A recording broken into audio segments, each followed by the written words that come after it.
Hello everyone! Oh my gosh, I just realized that I have the whole apartment to myself right now, minus the dogs. They are here. So I figured I would try to find a place, set up the camera, and try out a book review. Book review time! Last night I finished Wrath of the Dragons. I'll show you the title. I will also simply just try to figure out how to put it right here. Yeah. On Fable, it has a rating of 4.18 and approximately 1,000 reviews.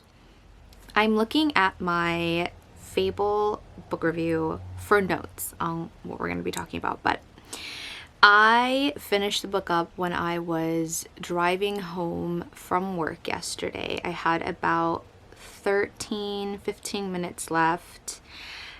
Once I got to a very specific part, maybe like 30 minutes, an hour to 30 minutes before the end of the book, it was so surreal. It was a very surreal feeling. I don't think anyone really saw the ending coming. I was flabbergasted. I was kind of confused. We were being taken through this road where everything is obscure, it's foggy, you're just not sure where we're going. So that ending was crazy. If you saw it coming for whatever reason, please let me know how. But it was interesting. I will say I'm very intrigued to know how the rest of the story is gonna go, because you have no idea. The first book doesn't really set you up beyond what the second book ends in. And there's gonna be 2 more books, when the third one, the next one, isn't coming out until September something of 2026. So we have a little under a year until the next one comes out. I didn't want to reread the first one before reading this one, because this one came out sometime in June, I think, July, and I had finished the other one just like a couple of months prior to it coming out, but I didn't start reading this until about a month ago or so. So when I started, it was a bit clunky. I listened to the audiobook for both the first book and the second book.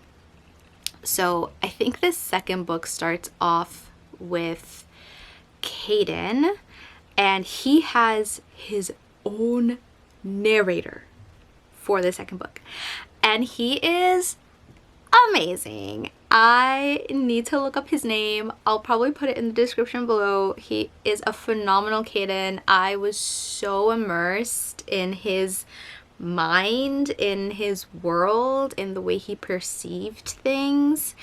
And I love the narrator for Elowen from the first book, and she continues to be amazing in the second book. So if you enjoy audiobooks, if you've never tried an audiobook before and you want to try one, this is a great series to try an audiobook.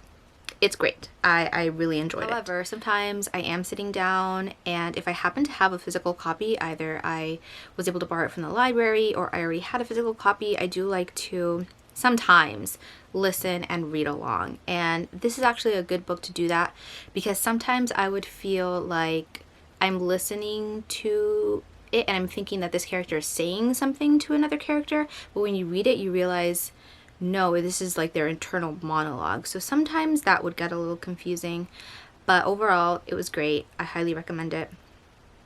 I was not expecting the main plot, the plot that we start off with in the first book, to develop so quickly. I assumed that the conflict would continue throughout all 4 books.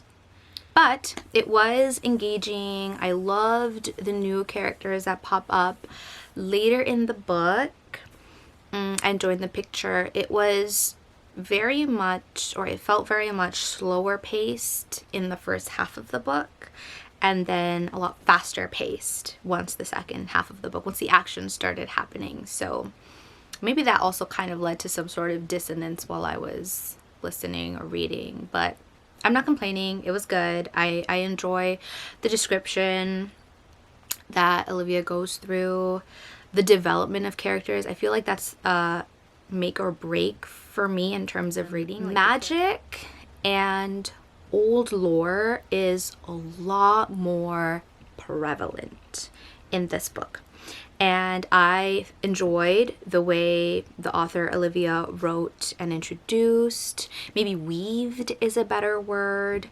all of these new elements, piecing them together into the story. I don't think her writing is hard to read, but it's also not the easiest, in the sense that there are times when there's just a lot of description. But it adds to the ambiance, it adds to the setting, it adds to the feeling. It does. I don't think it takes away from anything. It's good. I just found myself needing to kind of rewind a couple of times, sometimes several times, just to understand everything a little bit better while I was listening, if I was only listening. Caden and Elowen's relationship is so sweet. It's so passionate. I never got tired of their banter, and I feel like their relationship is just so central to this book. I feel like it was central to the first one, but like this book is really like them. And I'm a sucker for like friend groups and friend dynamics, individual people dynamics. And I loved how it was, you know, it's Caden, it's Elowen, it's Saskia and Ryder and Finian. I think they're all amazing. And the new characters that come in, I think, only really add to that dynamic, which is really interesting, because sometimes that's a little hard to do, and that's not always the case, but it's great. The dragons are the cutest and the fiercest. I still have a hard time remembering which dragon looks like what, but it's getting easier to remember which dragon is, like, what their personality is. So I feel like Soren, I got him in my head. Calithia is in my head. Basilius is in my head.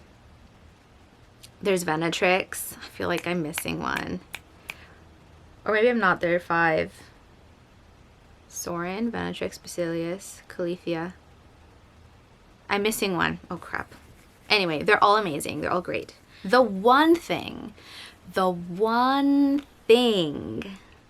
that I didn't love, that kind of rubbed me, I don't know, it just didn't sit well. And that's unfortunate, because it played kind of a vital role in the plot. But one of the antagonists of the story was just kind of annoying, because I didn't like how much power he had, considering the overall plot. That kind of just, it makes sense, but at the same time, it does. I don't know, maybe it was just me personally, I didn't like it. You may know who I mean if you've read it. You can write it down in the comments, or maybe you don't know. Maybe you feel the same way, maybe you don't. I don't know. Maybe that's just me. That might be a spoiler though, so be careful. Be careful if you haven't read it and you're looking through the comments. However, overall, I love the world. I love the characters. I love the plot. I enjoyed the writing style. I would recommend the series for sure for anyone who loves or is interested in trying out fantasy, romance, slow burn, enemies to lovers. There's lots of war and politics in this one, and obviously dragons. I gave the book a 4.5. I was really stuck between 4.5 and 4.75. I think I ended up with 4.5 because of that antagonist that I personally did not like, and just because I was left with the feeling of, there was slight confusion left in me rather than just like, oh my gosh, left with some sort of astonished feeling or any other feeling besides confusion. I felt like I was a little lost by the end, but it was really, really good. I enjoyed the entire experience of listening to it. I enjoyed it very much. So if you've been thinking about picking it up, try it out. See if you like it. Let me know how it goes. Thank you for listening, and I hope you have a wonderful rest of your day. Bye!